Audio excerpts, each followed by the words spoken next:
The time has come to secure your boarding pass for Camp Mograph. Tickets go on sale at noon Eastern Time, April 20th. Set an alarm and head over to campmograph.com. These tickets are like shooting stars. They'll go fast. But don't panic. Our state-of-the-art system will give you plenty of time to check out. Make sure to enter your camper information correctly so we can prepare for your arrival. Your creativity will soar to new heights at Camp Mograph. But please leave the moonwalking to us professionals. Over and out!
Good morning, everybody. Matthias is resting his voice today. He's got a big karaoke session later on, so he's just going to make sure that he's in perfect voice for that. So you got me. I'm Simon Walker. I run the training team at Maxon, and we've got an amazing set of shows for you today. And first up is Ian from the training team as well from Maxon, and he's going to be showing you some great things about ZBrush, but also how it connects to all the other tools in Maxon One. So take it away, Ian. Awesome, awesome. Well, welcome everybody to NAB, more specifically here at the Maxon booth. Awesome. How's everybody doing? Good? Okay, cool. I think we got a little feedback. All right, perfect. So today we're going to be showcasing a part 1 of 4-part series on world creation and character building inside of Maxon One tools. We're going to be starting with ZBrush and a little bit of Substance Painter towards the end to kind of showcase how you actually can take some of your works that you see here on the screen and actually start bringing it to your final product. Ultimately, then we're going to have a couple of trainers. We're going to have Ellie come up next. She's going to showcase Cinema 4D and Redshift and how she can continue taking the work that I did and make the scene bigger and better. So you're going to want to stick around because for the next 4 hours, we're going to have a lot of really good information. But today, we're going to be talking about ZBrush, and more specifically here, this little guy right here. His name is Axel Rose. He's a little fun axolotl character that we made for this whole project. So if you're new to ZBrush or what ZBrush is, we're going to go through a little getting started. But real quick, just to kind of show you, here's Substance Painter right now. We have the character textured. And if we pop back to ZBrush, you can actually see that this is the character that we're working on. And he's actually final posed here. And something, too, to showcase is that if I actually come here to the texture, you can see that you can take the textures from Substance Painter. I'm going to hide all the poly paint. I'm going to come down here. You can turn this on and off, and you can see that the textures actually can be brought back over for your final project. So let's go ahead and showcase a couple steps real fast on how to get started, especially for those online who want to follow, or if you want to look back at this later. So let me get my Wacom tablet here. We're going to go ahead and pause this. character. We're just going to go ahead and spotlight him right here. So to spotlight anything as reference on your screen, Shift-S will actually do a little bit of a stamp clone. So this is where you can actually take a look at some of your projects in different sizes, and then you can continue working and still have reference on the side of what you're already working on. Control-N will clear that for you. So how do I get started in ZBrush? This is a question I get a lot, and at the end of the day, within 5 minutes, you'll start sculpting no problem. So let's go ahead, and when you load up ZBrush for the first time, pretend there's not a mushroom back here. You're going to go ahead and get something that looks a lot like this. And what you're going to do to get started in ZBrush is you're going to hit this little X. Now, before I hit this X, just real quick, that we actually have a lot of information that pops up here every time you open up ZBrush, specifically live streams, events, stuff like NAB. Also, you can see here we have a May the 4th stream coming up. I'll have a QR code up in a bit that you can scan for more information. But you're going to go ahead and close this little button. And then to get started sculpting, all you really need to do is this little default project. You're going to double click this. And when you double click this, it's going to ask you, do you want to save? Just say no. And automatically you can start sculpting on ZBrush. So just in those few steps, you're already in the program. You don't have to worry about how you can get started. You can just come through here and start laying down clay. The next step I'm going to take you to is to the left. Right here on this little button, this is our brush palette.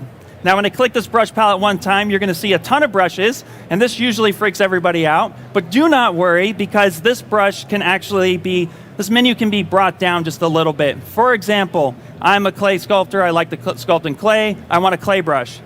So when I open this menu up either by clicking this button or hitting B on the keyboard, if I hit C for clay, notice it narrows it down within just a few seconds. And now I can quickly see that there's a bunch of brushes, but now I'm also looking at this little orange icon, and this is the hotkey shortcut for that brush. So every time you open up the brush palette, you hit B, then you hit C for clay, and now I say, oh look, I have a clay brush, that's L. So then you're going to hear me say a lot, oh, I want the clay brush, B, C, L. Or if I want the clay buildup brush, B, C, B. If I want the damn standard to do any type of scribing, that's B, D, S. So you're going to hear that a lot, especially if you watch any live streams. But here, that's just a quick way to navigate through your favorite brushes. What I really recommend anybody do who's new to ZBrush is do not worry about trying to make something perfect out the gate.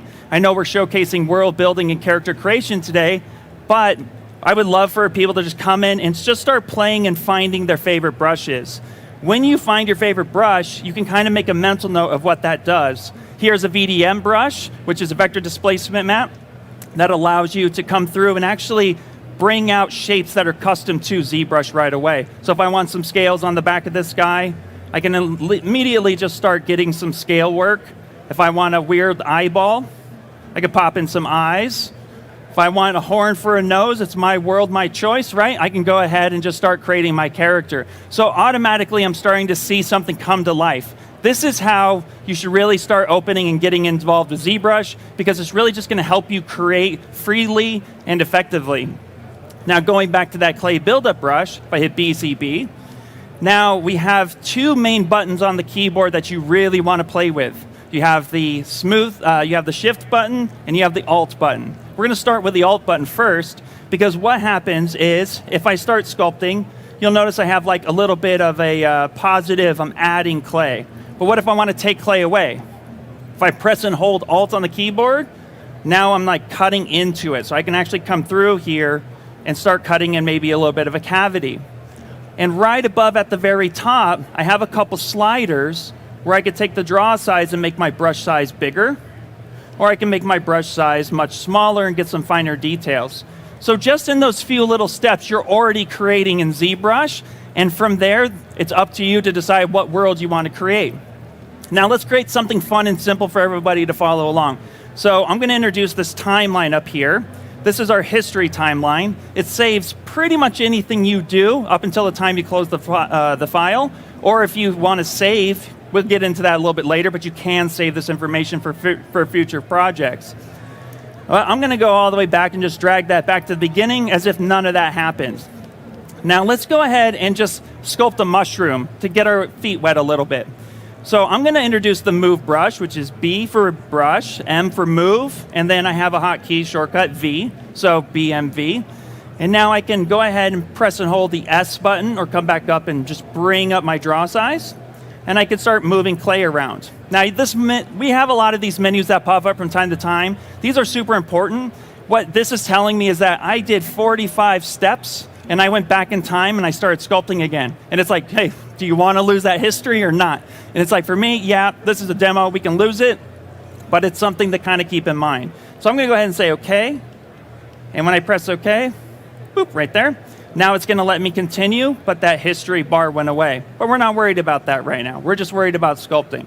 So from here, you can see I can start moving some clay around. Well, let's make the shape of the mushroom a little bit more interesting. So I'm going to introduce the gizmo brush. So if I hit W, this gizmo allows me to move my object around in space. And everything from rotation to moving to going up and down, even scaling, all of that is active at the same time. So you don't have to really go through and say W-E-R-T. You can just come through, turn the gizmo on, and actually rotate. Now you notice that the started stretching effect. That's because in this project that we open, we have symmetry turned on by default.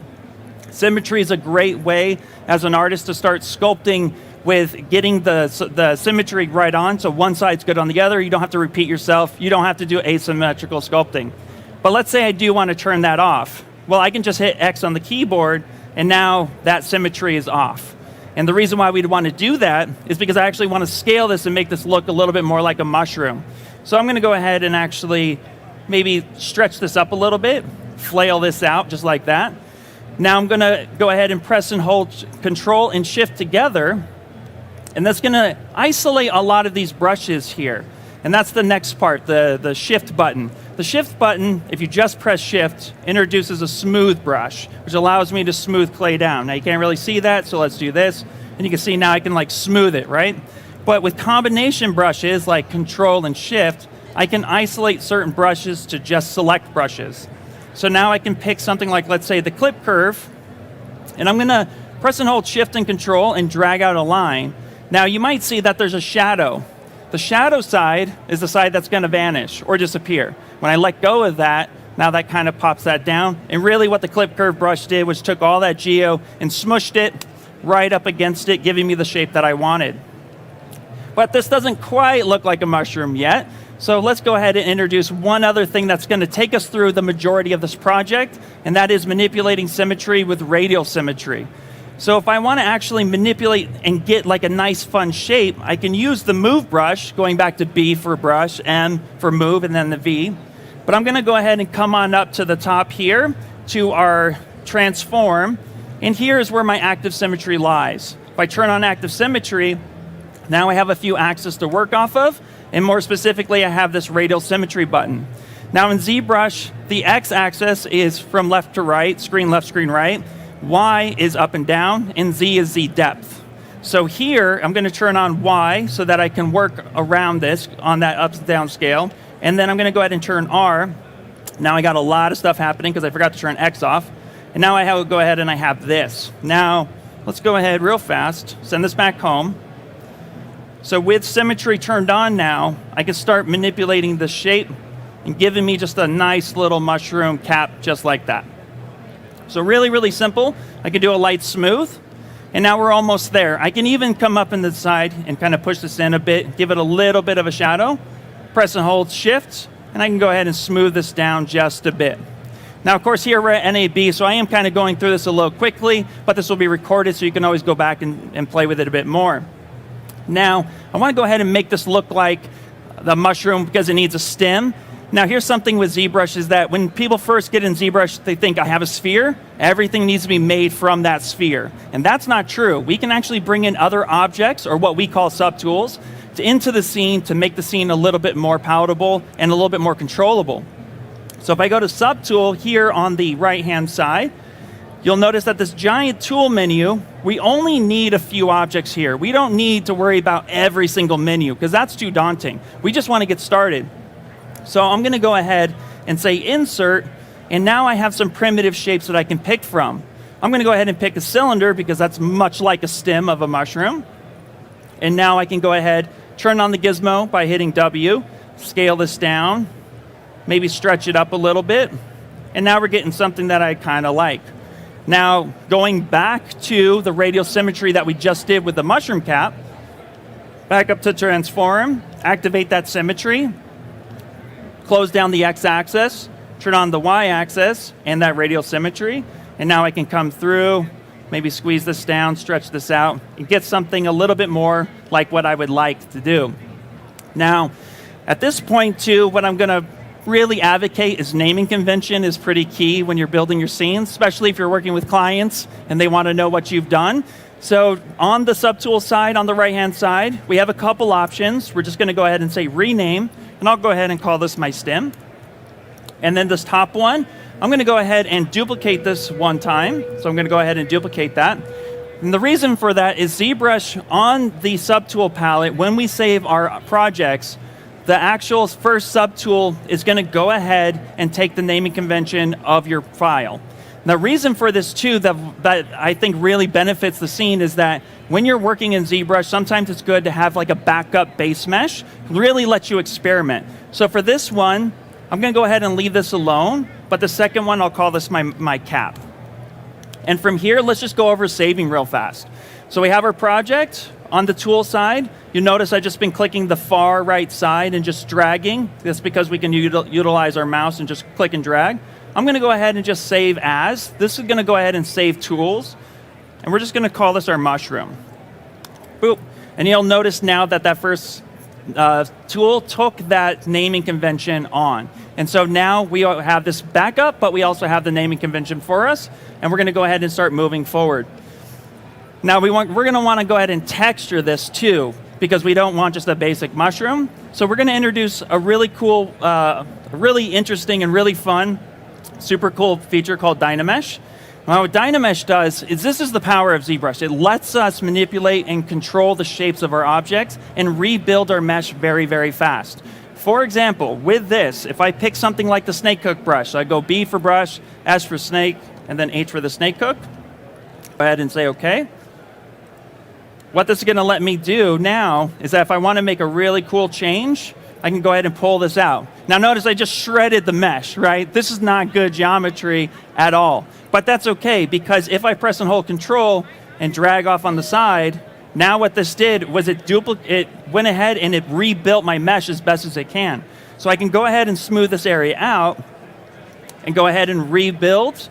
I can even combine this with other brushes, come through, inflate this area just a little bit, maybe smooth that down, and just rebuild this. And now I have full control of my shape.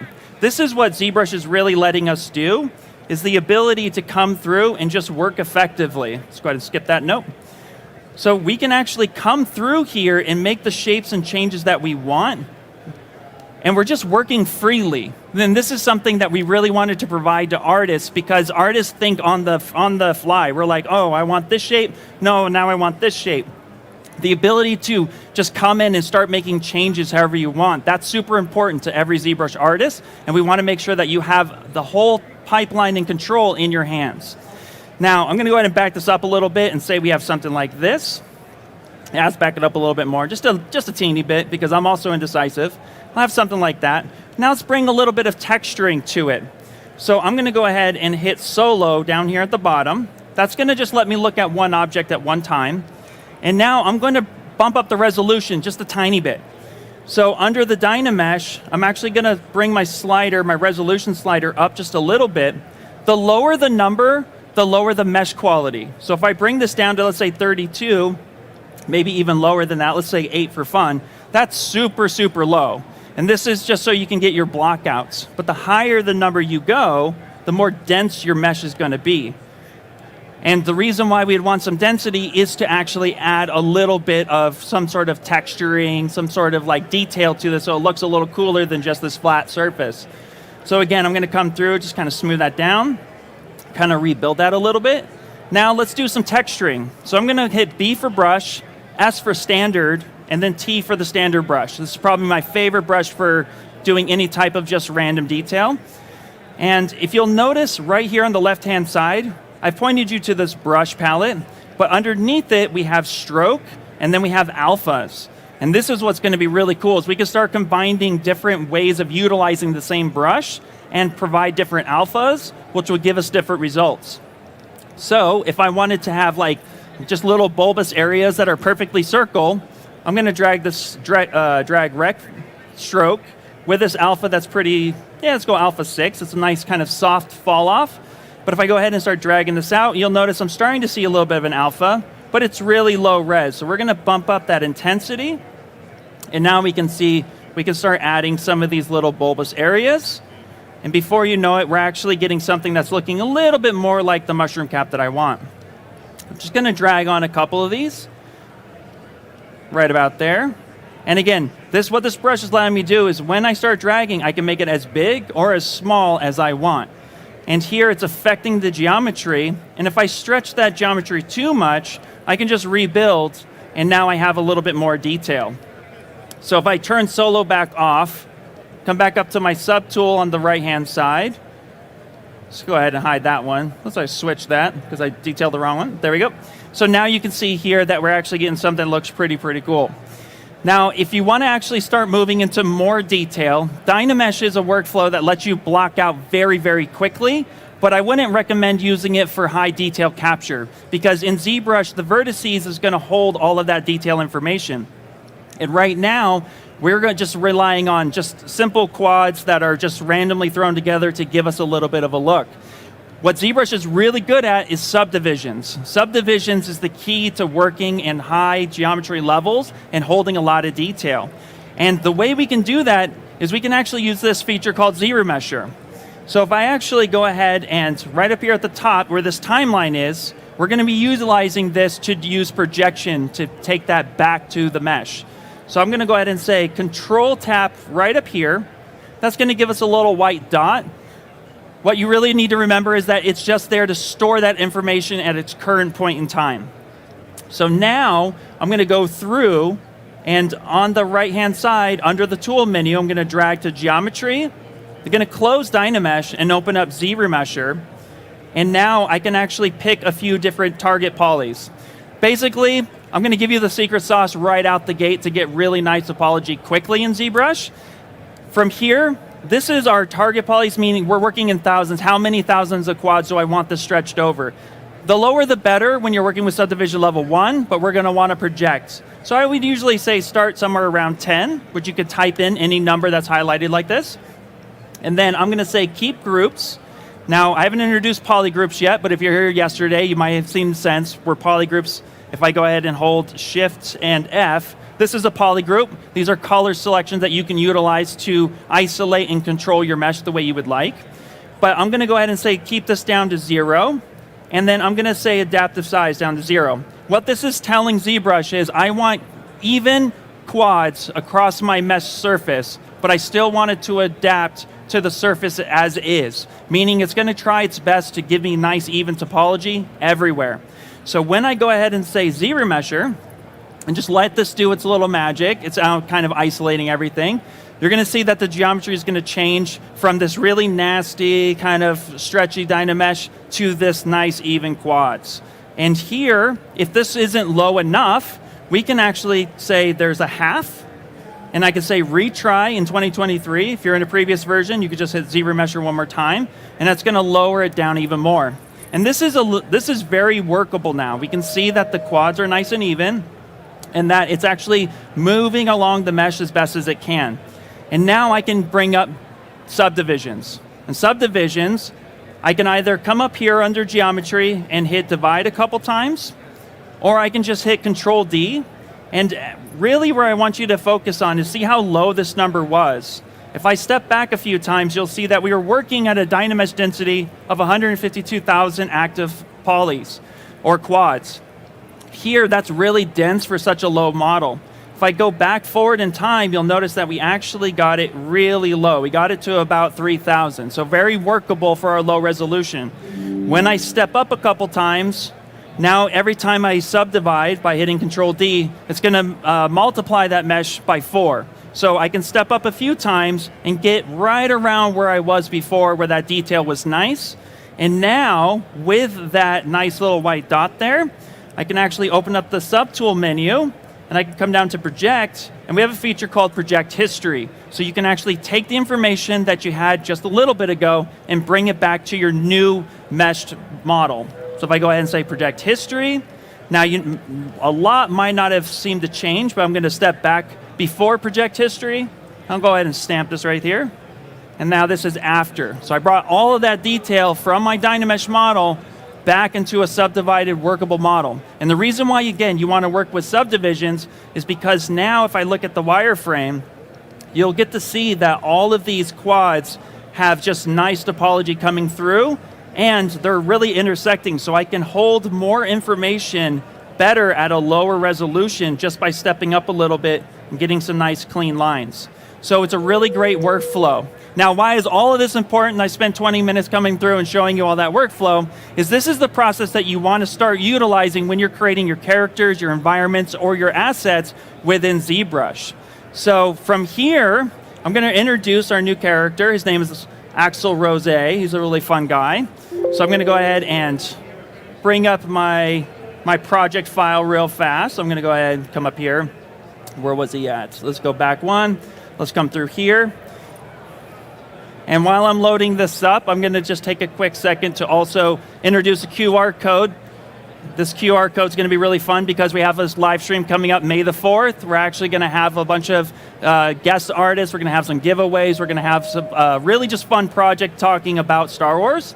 So I'm going to bring this up real fast.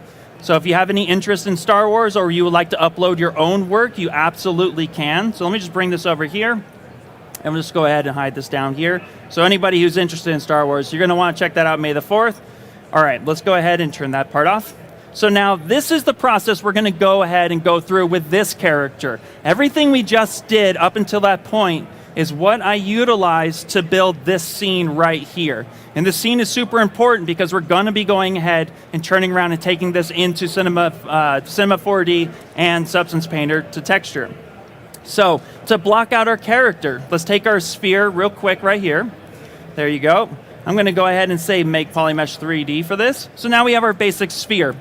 Now we're going to just start blocking this character out. So let's go ahead and turn on Dynamesh. So again, go under Geometry, and we're going to go to Dynamesh, and we're going to drop this number down to say something like 64. Definitely play with the different numbers and the results, but 64 seems to be a relatively low ideal number for it to be. From here now, we have our little gizmo over here. What I'm going to do is hold Shift. There we go. So now we're going to go ahead, hit X for symmetry, and let's just start blocking him out. So with this guy, and actually too, when we brought up the clone stamp earlier, when we have this character stamped right here, I'm going to go ahead and just stamp him so we can have a reference. I do recommend working in reference if you have it. Reference is super important, especially if you're working with anatomy. We can't remember everything, so it's okay to pull reference. From here, we're going to go ahead and just start coming through and shaping his head a little bit. So I'm going to hit B for brush, M for move, and V. And now I'm just going to come through and start shaping him out. And so in this first stage of blocking out any character, the idea here is that we really just want to kind of take our time and see what the character may or may not look like. With the reference that I have, I want to be able to also work quickly. So another way of working quickly to do some sort of block out, if I come over here and look on the underside, I'm going to introduce a new brush, and that's primitive brushes. So B for brush, and then I for insert, and then we're going to have T for insert multi-mesh. And what this is going to do, these are primitive brushes where I can actually drag out a bunch of brushes if I would like to start creating my character. And with Dynamesh, what's fun about this is now I can go ahead, come through here, and I can say I need a neck for this character. So I'm going to insert a new primitive shape. I'm going to come through and actually use the gizmo hitting W to bring this up. And now I'm going to use Control Swipe twice. That rebuilds that mesh on the fly, and now that's attached to it. I just welded that piece together. So I can come through and actually maybe add another piece. Let's go ahead and add like a little bit of a shoulder pad. So again, I'm going to drag this up. I'm going to hit the move brush, so BMV, and I'm going to start manipulating this because again, we just want to be able to kind of come through and start creating something that looks good. Dynamesh, Control Swipe, and I can hit Shift to smooth this down. So I can really just start blocking things out very, very quickly. Now I'm working relatively fast, but again, I always implore people to take their time. but this character needs a tail, so I'm going to drag this out. Control swipe rebuilds my mesh. And again, I can preview that. Look how nasty that is. It's not good. But I can go ahead and control swipe. That cleans it up. And now I can smooth this down. And you can see here, I'm already starting to get the results that I want. Now in this stage, when you're doing any type of world building, prop building, environment building, really what you're wanting to do is just focus on the silhouette. It's super important to focus on that, because if we focus on anything else, if we get straight to details and the model just kind of looks like the squiggly thing, details on here is not going to improve that model. So we really want to make sure that we get the silhouette right. So as I start dragging this out, you can end up getting something that looks a lot like this guy. And now here's the blockout stage. Now I'm kind of approaching this as a cooking show because I'm already 30 minutes in and we went over all the basic things you need to get started with ZBrush, but anyone here can start creating today just based on these simple workflows. So now what do I do with this character now that I have him here? So let's actually go through and let's say he was Dynamesh. So I'm going to re-Dynamesh this guy up because he's actually broken down. So I'm going to go ahead, delete lower, and I'm just going to go to that Dynamesh, and again, I'm going to go ahead and Dynamesh him. So this is what we would have had. And now I want to dress him up. I want him to look a little bit, he's not really doing all. So let's give him some clothing. So the first thing is, I know we have a jacket here, but we're going to make something just a little bit simpler for this demo, but it's the same process. If I want to put a shirt on this guy, we're now going to introduce masking. I haven't talked about masking this whole time because I didn't want to throw up too much too quick, but masking is an important tool in ZBrush because it not only protects the surface, like if I mask this area off and I start sculpting, nothing's happening, right? But if I'm here, something is happening. So the thing is that masking will help protect the surface, but we can also use masking to utilize assets, to create assets, to go ahead and create something like a t-shirt. So for example, if I come through here and I press and hold Control, and I go back to this brush palette, notice how small this brush palette is. This is all my masking brushes right here, just by pressing and holding Control. If I go ahead and click the mask lasso, and I make sure symmetry is turned on by pressing X, I can actually come through here and start making something that looks relatively close to a t-shirt. So let's say something like that. Let's make it a little bit longer for him. There we go, say something like such. Maybe a little bit longer here. There we go. So now I have this shape here. How do I make a t-shirt from this mask? There's a really cool feature called extract. So if I open up the subtool and I come on down to the bottom here, I'm going to say extract. Now the way I like to do it is I like to work with any clothing with single-sided geometry, because when you're working with clothing, if you have two pieces of geometry rubbing up against each other, the thing is that you're going to tear one side and not the other. It's going to collide. You're going to have a lot of problems. So in the beginning, single-sided geometry is really good. But we can control that with this thickness slider. I can decide if it has thickness or if it doesn't. So I'm going to go ahead and say, you know what? I don't want any thickness. So I'm going to type in 0. I'm going to go ahead and say extract. Now, you can't really see what happens. So I'm going to go ahead and say hit accept. And now you can see it actually created this piece of mesh. So if I go ahead and turn on solo, it created another subtool right up here. So I had my main person right here, there he is. And now I have my shirt. So I just created a secondary piece. Let me run through that one more time. I have this guy up here. I'm going to go ahead and say extract. I'm going to say accept, and it made another shirt. So this is how I can start dressing my character. I can even put pants on him if I want. So I made this twice. I don't need this, so I'm going to go ahead and delete this one. I can even come through here and give him some pants. So I can say, you know what, let me clear that mask by pressing Control and then just swiping one time out here in space. And I can go ahead and start just do a quick block out. Give him a little bit of a tail hole right there. And now I'm going to go ahead and say extract and then accept. And now this is single-sided geometry and this is a pair of pants. Now, this mesh right here is the exact same mesh as it is with the actual character himself, because it's just taking what I masked off and duplicating that shape out. But we can go ahead and clean this up using those same ZRemesher tools that I talked about before. And because it's single-sided geometry, ZRemesher now doesn't have to guess both sides of the plane. It just has to focus on the one side of the plane. So from here, I can actually come on down. Now this is also masked off. This is something I wanted to point out. This part's masked off, which is really cool. So a little trick is to actually open up deformation and then go here to polish by features. And if you'll notice, it's really kind of wobbly and kind of squiggly. When I polish by features, that cleans that up, that sharpens that edge just a little bit, which is just going to make ZRemesher have an easier time when it rebuilds the surface.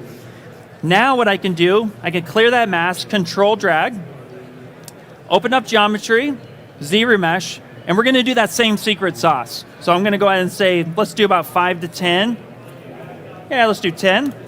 Let's do adapt, keep groups, going to drop that to 0, adapt the size down to 0, and now I'm going to go ahead and say ZRemesh that. And you're going to watch this really nasty mesh kind of clean itself up, and that's a little bit too high, so let's actually go half, and go ahead and say ZRemesh that again. Let's see how low we can get this.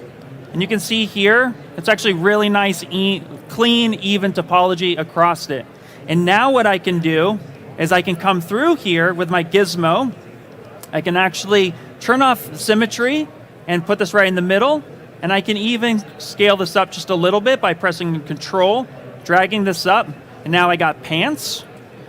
And if I come up to my other one, my little t-shirt, and I repeat that process one more time. So let's hit solo. And we're just going to step through it. We're going to go ahead and actually polish those features real quick. Give me something nice and clean. Geometry, same thing. We're actually going to start with 5 now.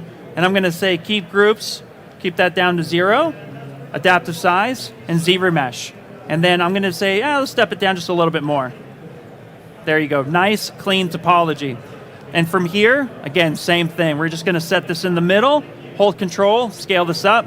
And now we've started dressing our character. So this is how you could take those steps to get something that looks a little bit more like this guy right here. And this is all I did. I took his hands, masked them off, made some gloves. Took his shirt, made a suit, jacket, pants, like the whole 9 yards. That's the process I used to create this one character. So we've made a mushroom together, and now we basically started dressing a character together.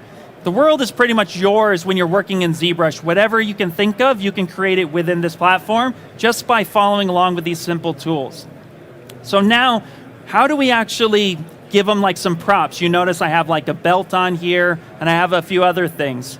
So we can actually do hard surface work in ZBrush. And this is something that I think a lot of people really like. Once they get into it, it's really fun because it's really straightforward. So for example, I actually built this scanner for him because in our final scene, he's sitting on a mushroom and he's contemplating the things that he's seen in the world that we're building for him today. So I went ahead and made him a scanner. Now the scanner might look really, really complicated, but we can actually build this very, very fast. I'm going to take a sip of water. Give me 1 second. All right. So how do we start building this that's hard surface? I showed you organic. Now how do I work in this aspect? So the same approach, but now we're going to introduce one more tool that's really going to help bring things together. So I'm going to create a new, let's bring in a new cylinder. Anytime you want to bring in a new cylinder to start a new tool, if I click the cylinder up here, or if I say simple brush, this is actually a 2.5D mode that ZBrush was built on, which allows it to see a lot of geometry. I won't get into that part today, but just know that that is a cool feature. So if you have some time, look up 2.5D. It's really interesting. It's the foundation of how ZBrush functions. But I'm going to go ahead and say, yeah, let's switch this back to that mode. And now here, I'm going to clear the screen stamp and drag this back out by just clicking one more time. Actually, no, I lied to you. I'm going to grab the simple brush one more time and pick a new primitive and drag that primitive out. There we go. And then I'm going to go ahead and hit edit. And now at the top, at this moment, I'm in that 2.5D mode that I discussed, but we're going to skip over that for now and go to make polymesh 3D, which makes any object sculptable. And now I can work on it. So I can actually manipulate this the way I want, just like we were doing before. But here, what I want to do is make that scanner. So I'm going to show you a little trick on how to get some really cool primitives fast. Instead of coming in and maybe inserting, like let's say we want to insert a cube, or we want to come through and maybe append a, maybe a little bit of a plane. Instead of going this route, what we could always do is whatever object we have, if I hit solo, I can actually open up what's called an insert multi-mesh brush. An insert mesh brush, what it allows us to do is if I grab something, let's say like body parts, for example, and I drag out a new nose. This is different than the VDM brushes I shared. These are actually pre-built meshes that you can bring in as inserts, and you can attach them to your character as you want. What's really cool about this is that if there's something like a basic primitive brush, say like this cube, but I have this plane, if I turn the gizmo on and then start selecting the different primitives in that brush, I can bring those in and replace the thing that I have. And this is really, really cool when you're just like, oh, I added a sphere, but I meant it to be like a cube. Now you can make that a cube really quickly. I can go ahead and turn the gizmo off, and now I can manipulate this, or turn it back on, and now I can start manipulating this to be something a little bit more like I want.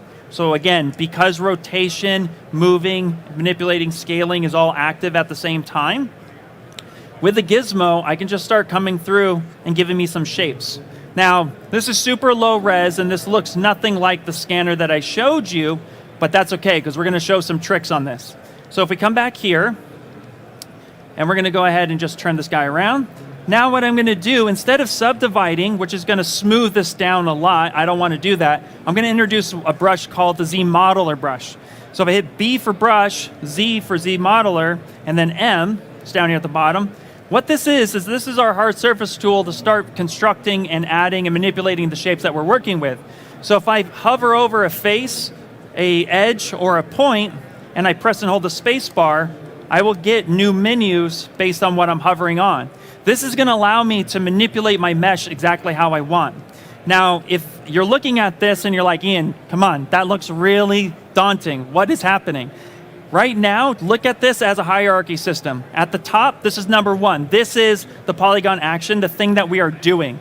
And every time I pick a new menu, it's going to change the bottom menu, what that target is actually affecting. So if, for example, I wanted to add some extra edge loops, I could say insert, and now from here, I can go ahead and say, I want to insert, I'm sorry, that's an inset. Let's go here, edge loop, insert, there we go, multi-loop. And then I'm going to say keep groups. I can start inserting new edge loops exactly where I want. And if I come through and I start dragging out like this, and that's the one I want, if I come over on this side and tap one time, that's going to repeat that action. So I can come through, tap, tap, and now I've built this whole thing. So now this actually has more supporting edge loops, so I can sculpt on this or manipulate this however I want. So if I start subdividing now, you'll see the rounding isn't as severe. The same thing goes for faces. If I come through and hover over a face, and I say I want a Q mesh or extrude, let's say maybe just a single group, I can extrude this out. And in combination with masking by pressing Control, dragging, and then maybe tapping invert using the gizmo, I can actually make custom shapes real quickly by just pulling that out, coming through, mask this section off, and maybe blow this up, manipulate that shape. I can start making weird custom shapes how I want. Now with this scanner that I built, how I built this one was actually in combination with a new feature called, well, not new feature, it's been there a while, called Live Boolean. So what I can do is with something that's this low, and let's go ahead and give us just a couple loops, I can go ahead and duplicate this, and I'm going to put this in a folder. I'm going to hit Control F, that's going to put it in a folder for me. I'll call this my scanner body. I say okay, and now I'm going to put the second one in. Now I'm going to use the gizmo, bring this up. Now we can't see anything yet, so let's go ahead and shut off the things that we don't need. And now I'm going to scale this down, bring this up. And if I turn on Live Boolean, nothing happens. That's okay, because what we want to do is now focus on the cutting tool that we're going to be manipulating. Make sure that's on the bottom or underneath the object we want to cut. And when I go ahead and look at this tool, you'll see here I have this like little union icon. And then I have what looks like something that's being cut out, and then something that's intersecting. So if I choose the cutout one, hide my wireframe, I can now come in and start making those custom shapes. I can even press and hold Control and duplicate that mesh, and I can start making my custom shapes. So I can come through and actually cut in. And this doesn't just work with the object itself. Anything that's actually set to cutting will make this type of cut. And if I'm done and I like this, I can come through here On the folder itself, hold this little gear icon and say Boolean folder. Boop. And now it's going to go ahead and it's going to cut my mesh up for me, giving me something that looks a little bit like this. And this is the approach that I had when I was making all of these custom shapes here. Now I'm kind of running out of time a little bit, so what I want to do is kind of make sure that we get into the Substance Painter part of the character creation. I wanted to just make sure that the getting started was really cool. If you guys have questions, you can always see me afterwards. But again, there's a lot of different ways to manipulate the meshes and the shapes that you're going through. Now, when we're going to go ahead and let's say we finished everything that we liked and we want to start bringing things together, this is where we're going to take to the next step of the creation process and move into texturing. ZBrush is a AAA standard industry sculpting program, and it works really well with other programs like Substance Painter, Cinema 4D, Redshift, even Unreal Engine. So this is like the foundation of most character creation building process, but then what happens when we take this and we throw it off into something else? How do we get there? So for something like this, we're actually going to establish a really cool system, which is right here, a little bit more clean cut. We have the character, and you'll notice here on the side, I have things broken up between a head, some eyes. I also have his body, his jacket, and they're all kind of color-coded. This is actually going to help me build what's called an ID map, which is going to help texturing a lot better when I move this over into Substance Painter. I also have this named head_high, eyes_high, so I broke up all the pieces that make the most sense, so when I move it over, we can bake those details on. And then I created a low version of him. Now the low version of him has UVs, and the UVs is what's going to help kind of wrap the textures on the actual character. When you think of UVs, I want you to think of a candy wrapper, especially those nice little Easter chocolates, where it's like you unfold that nice little wrapper, grab the chocolate. Well, all the texturing, all the painting that's on that wrapper, that's about how UVs work. That's like the simplest version of explaining it. So here, because we're working with something that's going to go into a game engine, I created with ZRemesher a low version of all of my assets, from the actual pouches, the belt, the pants, all the stuff we kind of talked about, how you can build all that within ZBrush. I went ahead and built all those, and I ZRemeshed them to get them nice and low. And then I focused on all the texturing here, so you can see all the wrinkles, the nice cuts, and stuff like that. And this is what the information I want on my low to create my normal maps, and my height maps, et cetera, et cetera. So, now that we have this character kind of built, let's go ahead and what you would do with all this is you would actually export this out as an FBX. An FBX I like to call is like the PDF of 3D. It's basically universal across almost every DCC you'll ever operate in. So when you're thinking about like, oh, how can I export stuff out? You can usually turn to FBX. OBJ is pretty standard, but in this case, because I'm working with multiple assets that's going to be thrown into Substance Painter, I'm actually going to use FBX because it can hold multiple files at the same time, not just one at a time. And I don't have to merge it all together. So I would come up here, let's say my low resolution. I would actually come on up here and I would go say export. And now here I'd pick where I want this to be. So I'm actually going to come through, awesome presenters for the day. And I would say that this is my test. And now this is set to FBX, and then I would say save, and now we get a couple options. So once up here at the top, we have selected, meaning any subtool you have selected, that's the one that's going to get exported, but that's only one subtool, and I have like 5 or 6 that I want to bring with me. So my other options are visible, meaning anything that I see in the viewport, that's what is going to be in the FBX, or all. Everything, whether I hit it or whether I not, this is how it's going to be exported. FBX will pick it up. I like to stay with visible, and then the defaults, we usually choose the best defaults for you, so you don't have to play with them too much. But with FBX 2020, that's about where it's at. Maya Y up, if you're going to move this over into something like Maya, you can go ahead. This is pretty default for you out the gate. So we would say okay, and we just let it think for a little bit, and it would say file exported. So now we want to bring this in to Substance Painter to do our texture work. So I'm going to go ahead, and I have him kind of loaded up here, but that's not going to be helpful, so let me show you how to go ahead and do that. So I'm going to go ahead and File, New, and here you might see some settings. I'm going to go ahead and first select the file that I want. So I have a low version right here, so I'm going to go ahead and say Open. Now the naming convention too, I'm going to kind of default call out, because I like to use underscore capitalization. And if you capitalize certain things and lowercase others, that could actually confuse the baking process when you move it over into Substance Painter. So I like to stick with either caps or lowercase. Up to you. No way is wrong. You can all eat the Reese's however you want. Here, I'm going to say low. I'm going to open this up. And then it's just asking me what document size I actually want to work in. You can work in 1K. You can work in 2K. I like to work in 2K.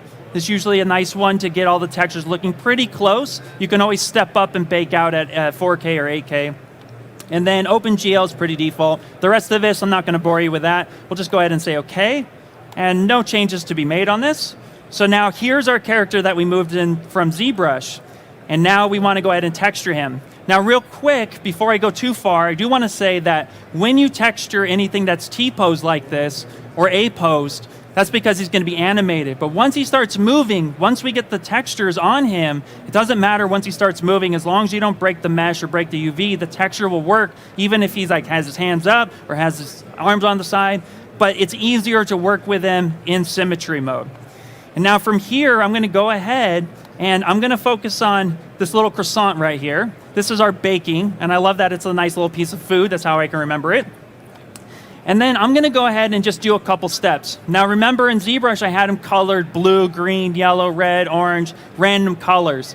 Those colors are going to help me bring in an ID map with the vertex colors that we provided. So I'm going to go ahead and say I want to bake him at 4K, and I want to bring in my high. So I'm going to come up here to the high definition meshes, and this is where my high map comes in.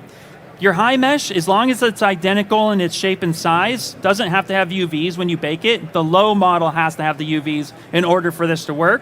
But if your high doesn't have the proper UVs on it, that's okay. This is just going to pull all the sculptural details that we spent working on in ZBrush. And then I'm going to go to ID map, and I'm going to say vertex color.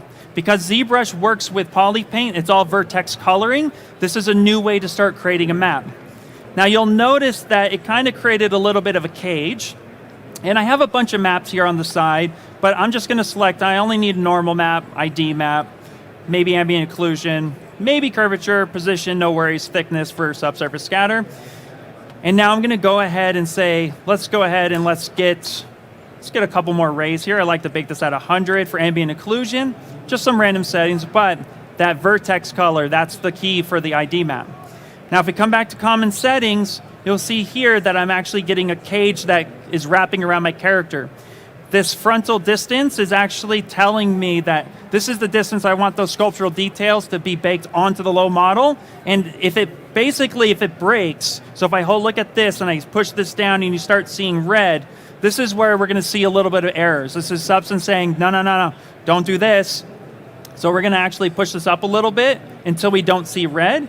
And then we're going to do this live, so give us a second, but we're going to hit bake, just because I want you to see that now it's going to look at our ZBrush model, our high texture sculptural models, details that we provided from ZBrush. It's looking at all my maps, and now it's going to go through and start baking that process out. And this is where your character really starts coming to life, and it really starts popping. So already in just 15 minutes, what we were able to do was showcase how to start in ZBrush, how to start really working with some of the tools, experiment, play around, dress our character, little bit of hard surface, didn't go too much into it, but just a little bit to kind of get your feet wet with a new brush. And now we're in here getting into the next stage, which is texturing. This is where it's really going to bring all of that stuff to life. So with ZBrush workflow from there into Substance, you really can start getting a lot of that in, working very quickly. And as you can see here, our character's starting to pop a little bit with ambient occlusion. It's starting to give us that stuff. And in just a couple minutes, I'll show you quick how you can throw some materials on there, make it pop, and then I'll show you what the final result was before I hand it off to Ellie, who's going to take all the things that I just built and move it into Cinema 4D with some world creation on that side and then Redshift as well. Real quick, does anybody have any questions here in the front? You guys good? Cool. All right, so at that point, you saw some of the colors pop through. It's almost done. It's a little bit of a long bake, but this is what's cool about being an artist, is that when you start doing stuff like this, go brew some coffee, go grab a soda, go basically just go and get something to drink, and as it comes through, it's going to go through and just kind of really reset. What's also cool that I'll point out is that you can tell right away if this isn't going to look good. When it's baking through, if you set your cage right, it'll show you that like kind of checkered pattern. If it starts looking funky and then the colors aren't lining up, the shadows don't line up right, you know it's not good, and you'll just go back in the ZBrush and kind of correct the model a little bit and then send it back over. So a little bit of a back and forth dance, but you can get some really nice clean results just like this. And it's almost done, I promise. Not to bore you guys too much. There we go. It's just doing the belt now. There we go. And now this is what he'll look like baked. So now our character's starting to really, really pop. And if I want to just add some materials to start getting that look, if I come back over to this paintbrush, you can see here now I can actually pick between regular materials or what's known as smart materials. I can come through and say, oh, he's going to need some fabric on his jacket. There we go. And then there's some creature skin brush, so maybe I'll throw in that kind of material. Again, I can dress them up however I want. But if I really quickly just open up my first file right here, I can come through and you'll see how he basically looks right now before we move to the next step, which is handing it over for more character building. And then what's cool is when you're done with this and you went ahead and you textured your character, what you can do is you can pop back over to ZBrush and you can pose him.